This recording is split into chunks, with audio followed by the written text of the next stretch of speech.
Kejadian menegangkan yang terjadi saat Denny Sumargo datangi kediamannya hingga saat ini masih membuat Farhad Abbas tak terima dan segera menuntut permintaan maaf dari Denny Sumargo. Atau jika tidak segera minta maaf, maka Farhad Abbas ancam Denny Sumargo akan laporkan Denny Sumargo ke polisi.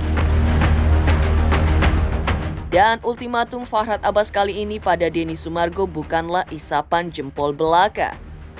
Pada hari ini, Kamis 7 November 2024, bertempat di Polres Jakarta Selatan, pihak Farhad Abbas resmi melaporkan Denny Sumargo ke polisi.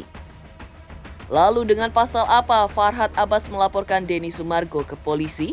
Dan ancaman berapa tahun penjara yang akan diterima Denny Sumargo dengan laporan polisinya tersebut pada Farhad Abbas?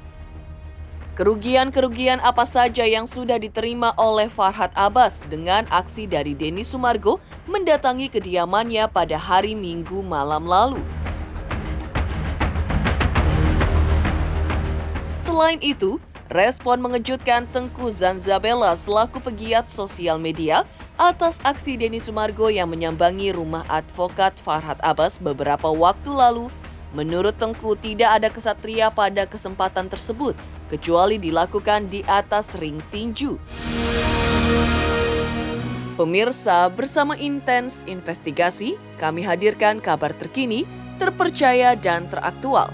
Tetapi sebelumnya, jangan lupa untuk like, subscribe, dan juga share channel YouTube ini.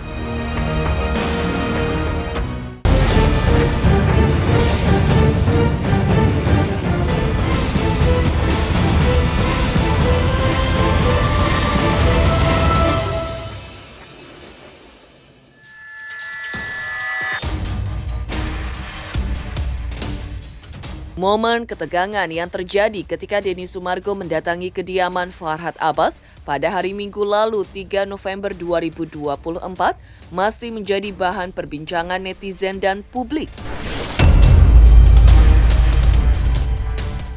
Dan usai kejadian tersebut, Farhad Abbas mengaku tersinggung dan tidak terima dengan aksi dari Denny Sumargo. Meminta untuk segera meminta maaf namun tak kunjung didapat dari Denny Sumargo, maka ultimatum Farhad Abbas pada Denny Sumargo bahwa akan segera melaporkan Denny Sumargo ke polisi bukanlah ancaman gertak sambal belaka. Pada hari ini, Kamis 7 November 2024, pihak Farhad Abbas membuktikan ultimatumnya kepada Denny Sumargo dengan membuat laporan polisi di Polres Jakarta Selatan. Lalu dengan pasal apa Farhad Abbas melaporkan Denny Sumargo ke polisi? Dan berapa tahun ancaman hukuman penjara atas laporan Farhad Abbas kepada Denny Sumargo? Hari ini telah menerima kuasa dari Bang Farhad, ditunjuk kami dengan beberapa teman-teman semua menjadi gabungan untuk melaporkan Denny Sumargo. Jadi kan bermula ketika ada kalimat yang Bang Farhad bilang, kalau lu serang gua, lu kasar sama gua hajar. Lalu Denny bilang, kan ingatkan teman-teman semua yang ketika Denny datang ke tempat Bang Farhad, lalu dia bilang, lu hajar gua aja, gua salahnya apa? Lu emang udah nyerang dia? Emang lu udah kasar sama dia? Lu belum bikin video kasar, lu belum nyerang dia, lu udah datang, lu pukul gua aja deh. Mana mungkin seorang Bang Farhad pukul? Ingat kalimat hajar itu banyak kategorinya. Hajar itu seperti apa? Saya yakinkan sebagai orang hukum bukan hajar seperti ini. Kok dia mau melakukan minta di dengan mengundang teman-teman media untuk hadir. Satu tindak pidana yang akan diperbuat. Kenapa dia melakukan mengajak teman-teman untuk meliput? Ini kan satu tindak pidana loh yang akan dilakukan ketika datang ke rumah itu. Nah, lalu kemudian hari selanjutnya ada kalimat-kalimat yang makin hari makin menyerang tidak berhenti sampai kalimat dia bilang itu kalimat hebat. Ini dia tinggal di Indonesia, bukan di atau dia tuh tinggal di negara luar atau apa dan sebagainya. Maka dari itu kita memutuskan untuk melaporkan Denny Sumargo dan hari ini sudah resmi kita laporkan dengan Undang-Undang Nomor 40 Tahun 2008 pasal 16 atau pasal 156 KUHP. Korbannya adalah Farhad Abbas dan terlapornya adalah Denny Sumargo dengan ancaman hukuman di atas 5 tahun. Ini dia laporan polisi. Ini.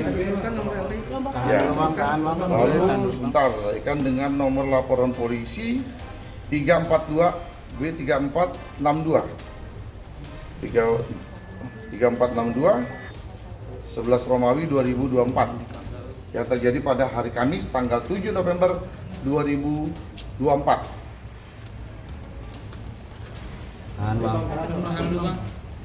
Laporannya tentang ke kiri ke kanan. Ujaran kebencian. Bang boleh ke kanan dikit bang. Ya, permusuhan. Ujaran kebencian dong, Bang. Ujaran kebencian Ras etnis.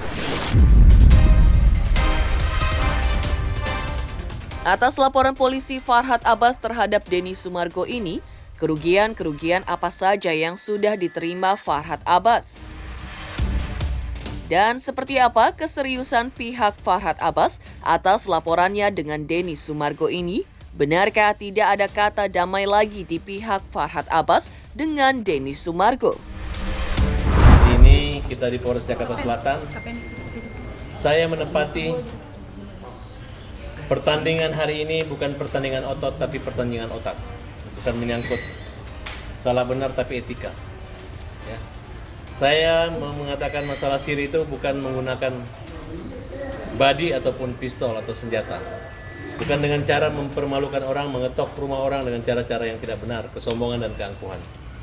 Tapi saya dengan tim yang saat ini kita beri kuasa kepada Bang Dr. Krisnamurti, kantor beliau dan tim gabungan pengacara pembela kaum lemah. Kami tembus secara hukum. Nanti beliau akan menjelaskan tentang pasal dan ancaman hukumannya. Kemudian hadir tokoh-tokoh dari Sulawesi. Ini Bang siapa? Bang Ahmad dan Bang Randy. Silakan mereka bicara dulu sebelum kami omongan tentang pandangan gejolak masyarakat tentang peristiwa yang antara Bugis Makassar itu. Makanya kita untuk mencegah jangan sampai terjadi sara, kami serahkan ke jalur hukum saja. Yang dirugikan adalah Farhad Abbas dan suku Bugis. Bugis Makassar. Ini bang bukti yang dilampirkan mungkin barusan apa aja bang? Banyak video akan menjadi bukti baik di akun dia kan banyak sekali. Kita baru melaporkan hari ini masih damai. Dia aja keluar baik-baik di rumah saya, tiap hari ngomong, ngejek-ngejek saya. Tiap hari dia ngejek-ngejek. Ngejek kapan bang? Dia pertama dia bilang saya tukang perusuh. Dia tidak peduli mau ditayang-layang-layangkan. Pokoknya betul-betul sangat mengecilkan. Tapi yang saya rasakan di masyarakat, justru teman saya menilai sama. Kan kok lu dikecilin, mereka marah. Mereka datang, mau nyerbu rumahnya, saya bilang jangan. Mau lihat dia orang apa? Ya kan biasa kalau kita orang Bugis, orang Makassar, kita saudara. Kalau dia maunya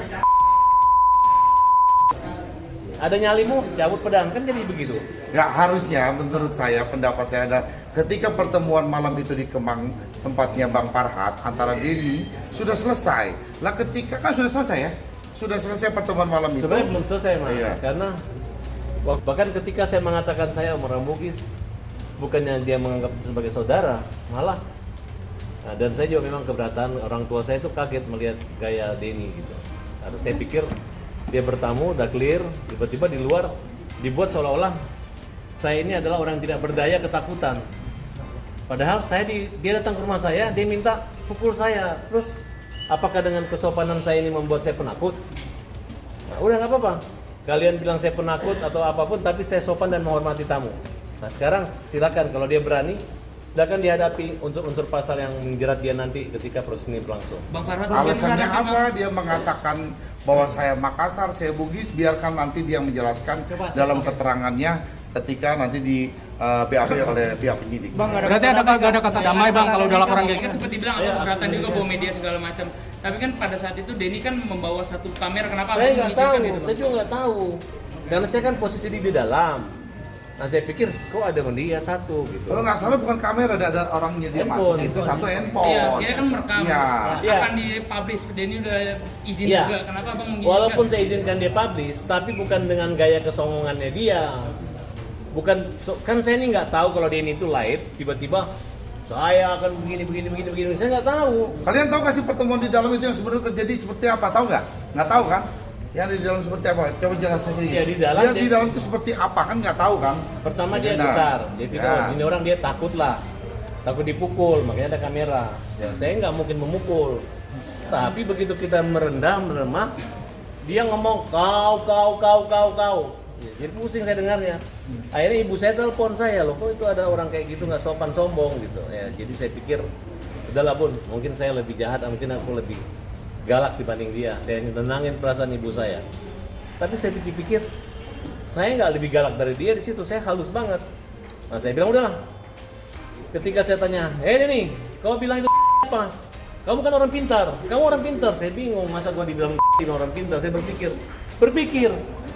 Sebelum saya berpikir di luar dia bilang itu katanya. Jadi itu artinya apa maksudnya? Ya, kalau di rumah saya dia bilang itu saya hebat. Atau dia menolak. Jadi tapi kata saya dengar dia bilang bahwa Tai itu ya dia kesel sama Farhat kan. Oh. Nah, dan dia sudah mulai obok-obok tuh, manas-manasi Agus supaya Agus dianggap kita perusuh. Padahal kan kita ujungnya bahwa kita ingin Agus dihormati sebagai manusia dan tidak diambil uangnya. Ya. Dan ingat ya, Itu aja, betul. kalau nggak ada Agus yang buta, tidak ada Tuhan gerakan hati manusia, bukan gara-gara podcast, nggak ada itu donasi.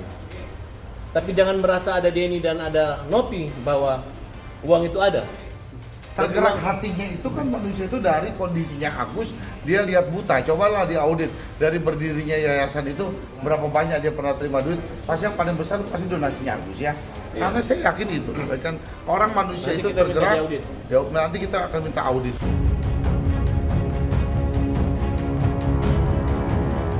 Selain itu, kisruh donasi 1,5 miliar rupiah rupanya tidak hanya melibatkan Agus Salim dan Novianti Pratiwi, tetapi juga Denny Sumargo.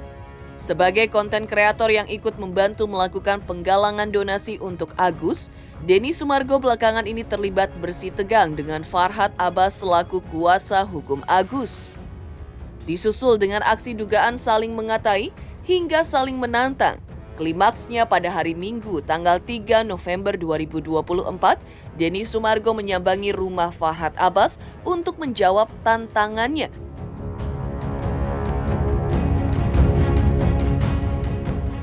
Hal ini pun tidak luput dari tanggapan Tengku Zanzabella. Baginya aksi Denny tersebut berlebihan alias lebay. Dan seharusnya aksi menjawab tantangan tersebut tidak dilakukan di rumah, melainkan di atas ring tinju. Karena sudah pasti seorang advokat tidak mungkin akan bersikap konyol meladeni aksi kekerasan dengan kekerasan. Tengku juga menyayangkan hal itu sampai dibuat konten. Karena itu menurutnya dalam ketegangan tersebut tidak ada yang layak disebut sebagai kesatria. Saya nggak mengikuti yang lain-lain selain daripada Agusnya ya. Kalau terjadi kisruh-kisruh antara Densu dan Bang Farhat, saya nggak mengetahui itu. Yang saya lihat memang ada kata-kata kasar yang dilontarkan duluan ya. Ya wajar aja orang marah juga gitu. Kalau akhirnya sampai disamper-samperin, menurut saya juga kayak ngapa ya? Kayak agak lebay sih menurut saya. Sebenarnya tidak ada orang yang tidak punya harga diri. Nggak cuma orang Makassar, mau orang Melayu sekalipun, kalau ditantang saja. Jadi nggak usah bawa-bawa suku menurut saya. Nggak usah bawa-bawa suku karena siapapun. Nah ketika dia pun orang Makassar ya, saya banyak teman-teman saya Makassar, saya kan asli Sumatera ya. Saya dikatain orang, terus saya bawa-bawa suku saya itu juga nggak boleh gitu. Dan memangnya dia ngomong begitu pantas gitu.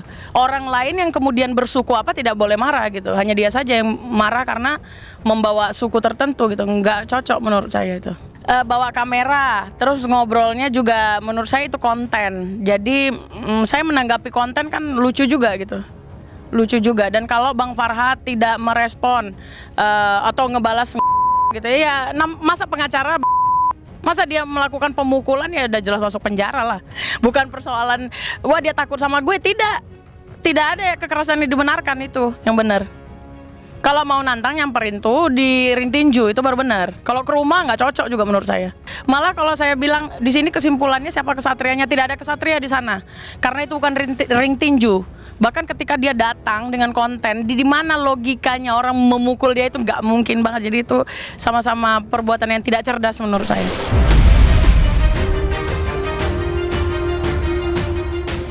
Masalah donasi 1,5 miliar rupiah yang bergulir antara Agus Salim versus Novianti Pratiwi kini menggelinding bak bola liar. Kecurigaan beberapa pihak terkait gaya hidup Novi yang mencolok di bawah bendera Yayasan Kemanusiaan sempat dibombardir tudingan dari beberapa pihak adanya dugaan Novi menggunakan obat-obatan terlarang. Menjawab tudingan tersebut, Novi langsung melakukan tes urin untuk menunjukkan apakah dirinya memang pengguna obat-obatan terlarang atau bukan. Ketika hasilnya negatif, pegiat media sosial Tengku Zanzabella dengan nada kritis meminta Novi untuk melakukan tes rambut.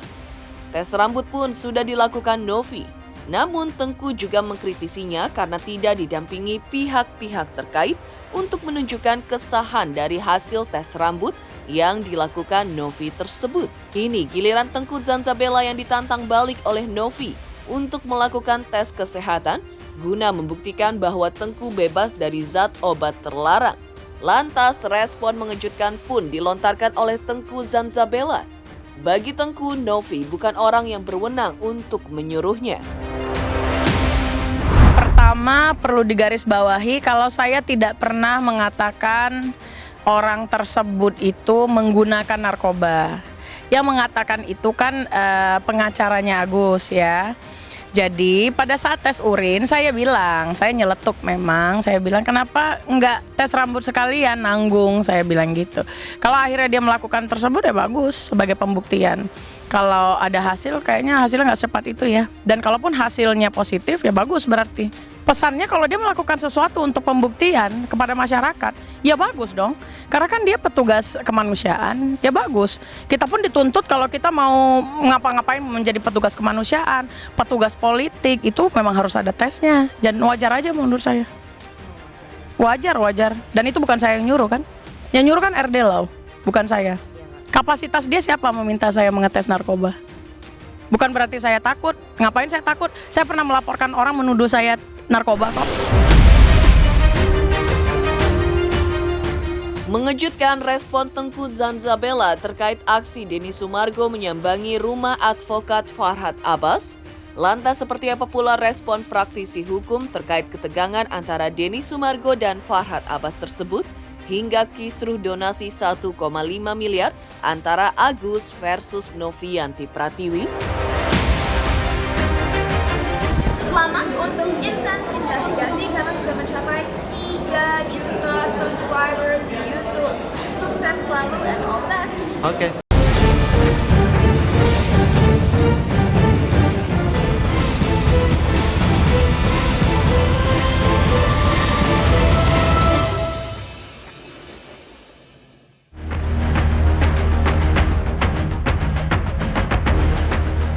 Kisruh donasi 1,5 miliar rupiah untuk Agus Salim versus Novianti Pratiwi hingga berujung saling lapor polisi juga mendapat tanggapan dari praktisi hukum Agustinus Nahak. Menurut Nahak, kisruh ini merupakan masalah kemanusiaan. Donasi sukarela itu bentuknya didasari oleh kepedulian dan keikhlasan dari setiap donatur tanpa menuntut Agus harus menggunakannya seperti apa. Karena itu di mata Nahak, wajar saja Agus menggunakan uang donasi tersebut selain pengobatan matanya, juga untuk semua kebutuhan keluarganya, asalkan saja bukan untuk kawin lagi. Ketika uang tersebut diminta Novi ditransfer ke rekening yayasan, di mata Nahak kita gagal dalam soal kemanusiaan karena tidak ada perjanjian sebelumnya terkait pengelolaan uang tersebut. Ketika kasus ini sudah dibawa ke ranah hukum, maka menurut Nahak biarkanlah hukum yang berbicara. Ya, sebenarnya kasus Agus Salim ini kasus kemanusiaan itu loh. Lu sudah bantu secara sukarela, lalu minta kembali duitnya gitu. Alasan Agus tidak menggunakan sepenuhnya untuk pengobatan mata. Semua orang kalau membantu seseorang tidak mungkin hanya mata doang. Agus kan tidak bekerja lagi. Jadi untuk membiayai hidupnya, mungkin transportasi, untuk biaya makan atau sekolah anaknya boleh dong. ya kan? Lalu sekarang Novi minta kembali dana tersebut kembali ke yayasan karena mungkin tekanan fisik dan lain sebagainya. Walaupun Agus dalam keadaan susah, akhirnya dana tersebut akhirnya dikembalikan kembali Novi dan kembali ke yayasan, kan begitu. Tapi yang sangat miris adalah kita gagal dalam soal kemanusiaan. Kita mau bantu orang, jangan seperti itu. Bantulah dengan sukarela gitu loh. Sebenarnya saya sudah sampaikan bahwa Agus itu sebenarnya tidak perlu kembalikan dana tersebut. Karena dana itu sudah masuk ke rekeningnya, jadi secara sukarela yang harus digunakan untuk keluarganya, untuk pengobatan matanya, transportasi, makan dan lain sebagainya. Itu sah-sah saja, nggak ada persoalan. Karena tidak ada perjanjian antara mereka. Bahwa ini khusus ya 100% untuk mata doang ya. Kalau kau gunakan untuk orang lain, uang dikembalikan atau kami bisa laporkan kami atau gugat kamu. Kan nggak ada ceritanya gitu. Dan yang terjadi adalah, kenapa saya bilang gagal dalam kemanusiaan, uang tersebut dikembalikan. Pertanyaannya, Agus sekarang matanya buta 90%. Dia tidak bisa beraktivitas lagi. Bagaimana keluarganya gitu loh. Kenapa sih harus diminta kembali? Dengan alasan hanya karena mungkin digunakan untuk hal yang lain. Tapi yang penting untuk keluarganya dong. Kecuali dia pakai kawin lagi, mungkin dia pakai untuk hal-hal lain-lain, itu loh. Kan ini kan tidak gitu. Kasus Novi dan Agus sudah saling lapor, ya sudah biarkan hukum untuk berbicara.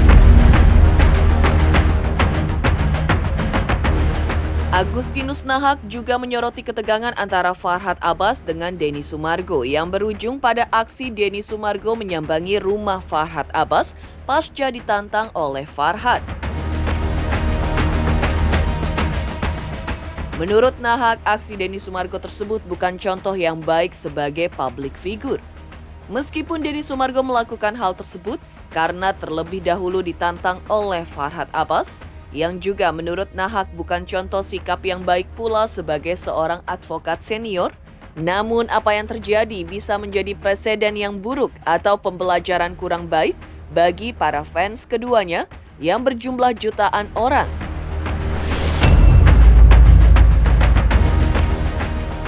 Apa yang terjadi di mata publik menurut Agustinus Nahak bukanlah sikap yang bijak.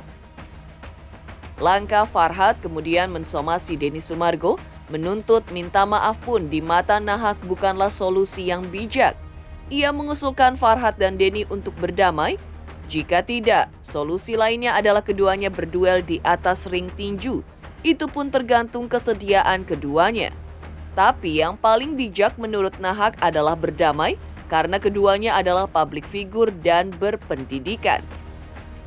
Nah, jadi kalau menurut saya, pertama-tama saya prihatin ya. Ini kan sebenarnya pembelajaran yang menurut saya itu salah lah ya. Ini kan sebenarnya kita menunjukkan arogansi kita di publik gitu loh. Sebenarnya kedua tokoh ini saya kenal baik. Farhad Abbas saya kenal, Denny Sumargo Densu juga saya kenal. Kenapa harus terjadi seperti itu? Sebenarnya Densu itu orangnya tidak emosional kayak gitu, karena memang berawal dari kata-katanya Farhad. Ya rekan Farhad, lalu si Denny Sumargo merasa loh kok gua dikatain seperti ini gitu loh. Lalu datanglah ya, karena orang Indonesia Timur ya udah pasti merasa ya sudah ini soal harga diri, ya gua datang, mau terjadi apa jadi aja gitu loh. Akhirnya didatangin benar ke rumahnya Farhad kan.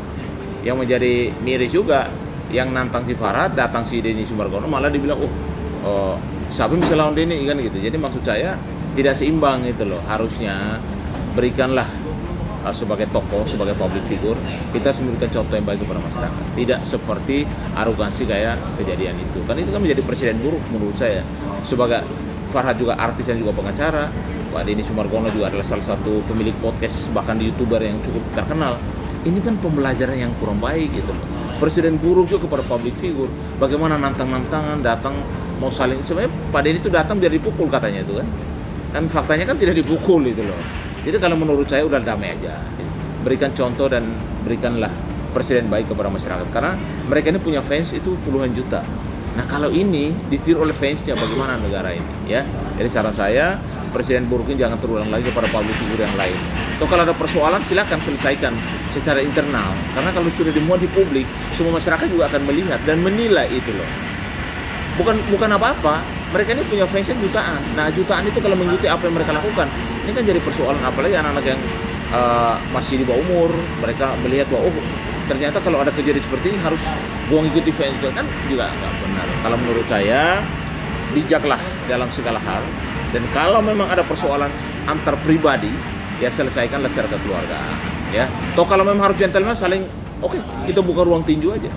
Saya nggak apa-apa, ya kan? Buka ruang tinju aja, supaya gentle dong. Tapi jangan bawa pisau, jangan bawa apa. Buka ruang tinju aja. Siapa yang gentleman, ya kan? Gak apa-apa. Kalau memang dua-duanya mau bertarung, makanya kita ini orang hukum. Kalau memang Denny Sumargono datang dan melakukan tindakan kriminal, ya silakan bikin laporan polisi, gitu aja. Suruh orang minta maaf. Yang nantang siapa? Kalau saya udahlah duduk bersama, ngopi bersama, jadi teman yang baik, maaf-maafan aja lah. Yang suruh Denny juga untuk minta maaf. Fakta yang nantang siapa? Yang duluan mengeluarkan kata-kata yang kasar itu siapa? Nah juga lah, kalau menurut saya, udahlah. Denny Sumargono datang ke rumahnya Farhad, itu karena memang ditantang. Lu tahu alamat gua kan? Lu mau datang kan? Lu udah berani kan? Datang dia. Lalu salahin untuk minta maaf, gimana ceritanya? Yang nyuruh siapa? Farhad itu rekan saya. Maksudnya gini loh, udahlah apa yang terjadi itu mungkin miskomunikasi di lapangan. Ini kedua tokoh publik ini udahlah berdamai. Nggak juga lah, apapun Pada yang, saat dikonfirmasi gitu mungkin apapun itu kata-kata itu keluar dan lain sebagainya, itu menurut saya tidak pantas. Sebagai public figure, sebagai seorang advokat senior, saya rasa tidak pantas untuk dikata-katain di keluar di publik gitu. Berbicara yang wajar aja lah, yang normal aja.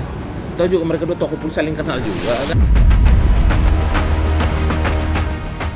Demikian pemirsa kabar terkini, terpercaya dan teraktual yang kami hadirkan hari ini. Saksikan terus Intens Investigasi setiap hari Senin sampai dengan Jumat, tayang 5 kali sehari, pada Sabtu tayang 3 kali sehari, yaitu pada pukul 11 siang, 12 siang, 3 sore, 5 sore, dan 6 sore tentunya hanya di YouTube channel. Dan pastikan jangan lupa untuk like, subscribe, share, dan juga komen channel Intens Investigasi.